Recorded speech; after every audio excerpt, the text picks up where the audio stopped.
The main message of the book of Exodus. What do you do when the promise of a bright future turns into a centuries-long nightmare of slavery?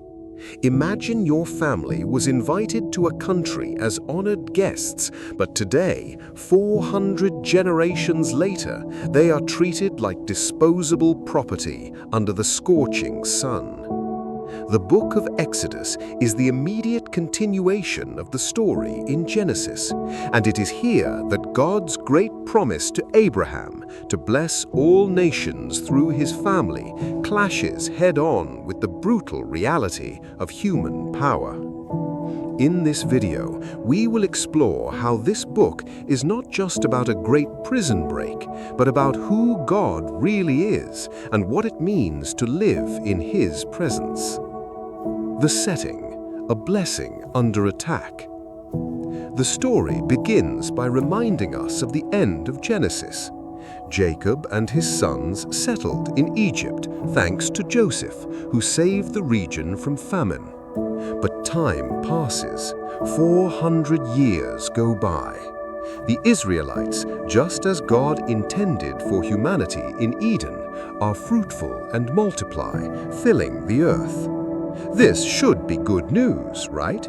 It is the echo of God's original blessing. But here appears the great antagonist, the new Pharaoh. He does not see the Israelites as a blessing, but as a threat to his national security. Pharaoh personifies human rebellion at its most extreme. He redefines good and evil according to his own convenience, going so far as to order the murder of innocent children. Egypt has become a new Babylon, a system of oppression that attempts to crush the source of God's blessing. Faced with this horror, Israel cries out, and God, who is no stranger to suffering, answers. The deliverer and the name of God. God begins his counterattack in an ironic way. He uses Pharaoh's own evil to prepare his downfall. A Hebrew baby is thrown into the Nile, but instead of dying, it ends up being raised in Pharaoh's own house. His name is Moses. Years later, in an iconic scene, God appears to Moses in a burning bush. This is where the story becomes deeply personal. God is not just an abstract force, he has a name and a mission. God commissions Moses to confront Pharaoh and demand freedom for his people. But there is an important detail. God warns Moses that Pharaoh will resist. Here we enter the famous theme of the hardened heart. If we read carefully, we see that at first Pharaoh hardens his own heart out of pride. Only after he has repeatedly chosen to reject justice does God take control of that hardness to steer the story toward his redemptive purposes. It is a reminder that our choices have consequences and that evil, even when it seems to win, is being directed toward its own destruction by divine sovereignty. The confrontation, the plagues and Passover. The confrontation between God and Pharaoh is in reality a battle of gods. Each of the 10 plagues is a direct judgment against the Egyptian deities. God is demonstrating that he is the true king, not the tyrant who sits on the throne of Egypt. To the culmination comes the 10th plague, the death of the firstborn. But even in judgment, God offers mercy. Here, the ritual of Passover is introduced. The sacrifice of a perfect lamb and the marking of its blood on the doorposts was not just a ritual, it was a message that God provides a substitute to save the lives of those who trust in him. When the Israelites finally leave Egypt, they do so not as fugitives, but as a people celebrating God's justice and mercy. The crossing of the Red Sea is the final climax. Pharaoh pursues the slaves to their own destruction in the waters, while Israel passes safely. This event gives rise to the first song of praise in the Bible, declaring that the Lord reigns as king. The desert, the mirror of the heart. We might think that after seeing the sea part, the Israelites would be the most faithful believers in the world. But the story takes a dark turn. On the way to Mount Sinai in the desert, the people begin to complain about hunger and thirst.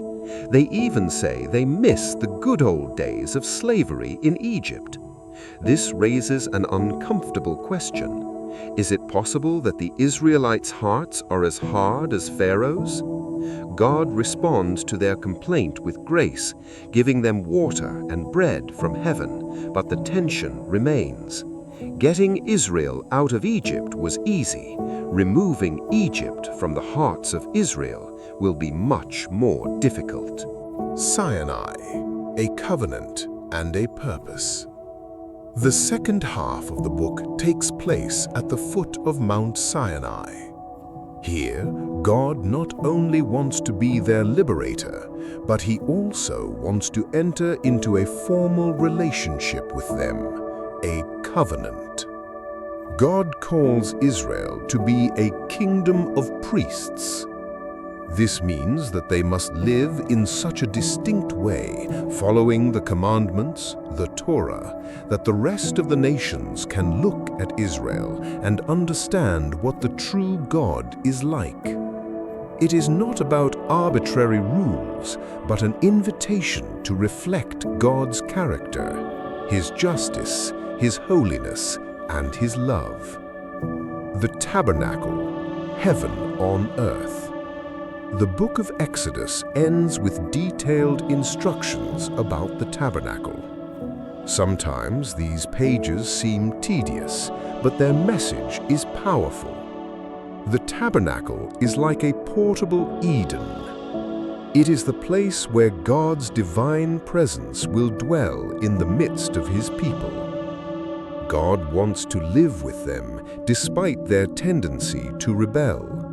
The Spirit of God, that powerful and invisible presence that hovered over the chaos of creation, now desires to dwell in a tent in the midst of Israel's camp.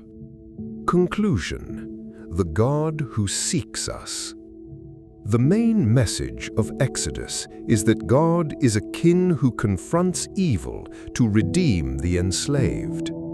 But He doesn't just redeem them so they are free to do whatever they want, but so they are free to live in His presence and be a channel of blessing to the whole world. The story of Exodus invites us to look at our own lives.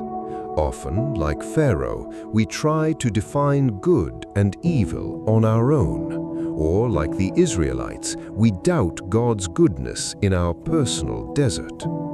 But the book assures us that God hears the cry of the oppressed, provides a way of escape, and seeks to restore the beauty of creation's original design within us.